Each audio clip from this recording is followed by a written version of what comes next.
Today we're going to open up a Poly P15. It is part of the Poly Studio line. It was originally conceived as an individual desk-based webcam, but we have found that it's powerful and smart enough and beautiful enough to really function well in a meeting space. So what you see first, obviously, is paperwork, quick start guide, warranty information, kind of standard stuff in there. So then you open this up and you'll find the camera wrapped in plastic, as they always are. You pull that out, and on the bottom you'll see a tripod, screw, two USB outs, power, and USB 3 in and out that goes to the room computer. The outs can be used for accessories, external speakers, or external microphones as needed. It also has a Kensington lock there if you need it. One thing you're going to want to pay attention to when you first get it set up is that the cover does have a clear film on it. I'm not going to take that off right now because we're not going to be setting that, but this is a protective film that you'll want to take off. And you'll also look in the lens and you'll see that it has a red slash across it. That is the shutter that is native to the camera for when it's powered off. It shutters its iris closed. What else is in here? Obviously more packing material.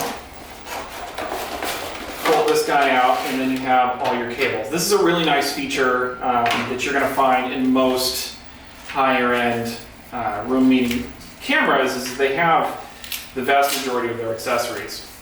In this little plastic bag is a mount. Now this mount is designed specifically to sit on top of monitors or for a desk cam.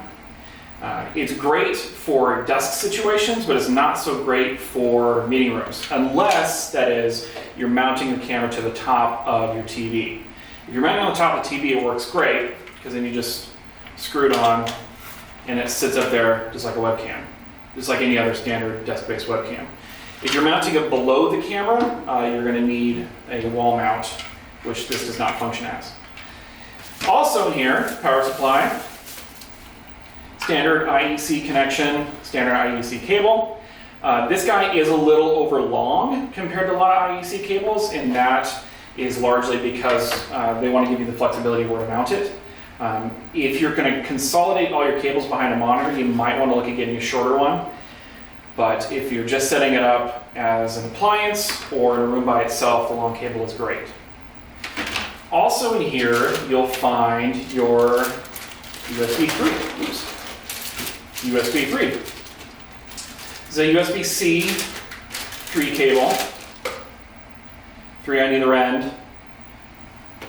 Plugs in, like I mentioned, to the back of the camera here, like that, and the other end goes to your room control computer.